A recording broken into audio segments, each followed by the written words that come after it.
Si on ne se réveille pas, si on ne bouge pas, nous allons y laisser notre liberté et notre peau. Debout, alors debout, je vous le dis pour la dernière fois ce soir, il n'y a pas de bon Dieu, il n'y a jamais eu de Dieu. Et s'il y a un bon Dieu, c'est vous. Le bon Dieu, c'est nous, et rien d'autre que nous, que vous. Alors, debout mes frères, debout, debout, debout. C'est le 30e anniversaire de la mort de Kateb. Et puis, c'était notre souci, Soad et moi, par rapport à notre engagement, par rapport à ce que vit aujourd'hui l'Algérie, de faire entendre la voix singulière de Kateb, qui a été à la fois une voix de révolte et une voix de radicalité absolue par rapport à la société algérienne et à ses entraves, qu'elles soient religieuses, sociales ou politiques. Le mythe de l'Algérie arabo-musulmane a été forgé de toutes pièces par les dirigeants incultes du FLN qui ont pris le pouvoir en 1962. C'est l'arabo-islamisme qui a abouti à l'asservissement et à la dégradation de la femme chez nous.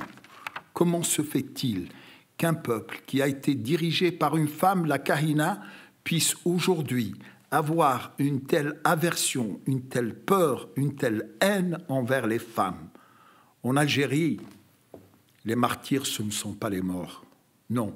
En Algérie, les martyrs, ce sont les femmes algériennes. C'est un homme des deux rives qui a essayé de concilier à la fois la passion pour son pays, puis cette passion pour la langue française qui l'a mené jusqu'au bout. Ce gamin qui a 14 ans est torturé par les Français, qui devient l'un des plus grands écrivains au monde de langue française, qui est algérien, qui est rejeté par les siens, qui change complètement. C'est-à-dire, c'est une figure unique. L'air en Algérie était devenu irrespirable. L'avenir me semblait vraiment bouché. Je tournais en rond et je voulais me faire connaître. Je lisais les journaux français, je voyais qu'il y avait une vie littéraire à Paris. Je me suis dit, alors, il faut que j'aille voir à Paris. Comme ça, je serai vraiment dans la gueule du loup. En mars 1947, j'ai pris le bateau pour Marseille, puis le train pour Paris.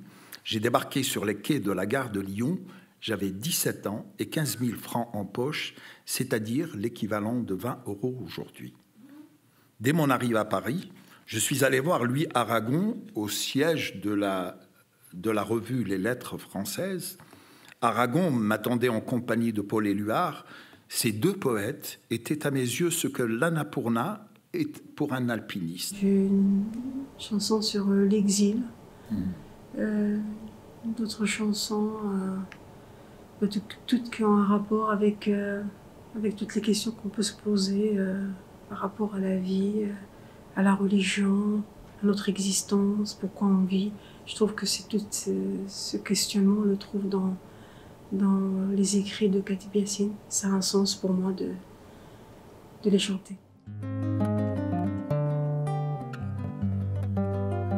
شحال ما كتاب قريتو شحال ما حكاية حكاولي جرب اللي سقسيتو سطور فارغين خلاولي ما عرفت الطريق للشمس والورد في ربيع تبلي كل دار تبلي حبس دار اللي بعت ولالي شحال ما كتاب قريتو شحال ما حكاية حكاولي جرب اللي سقسيتو سطور فارغين خلاولي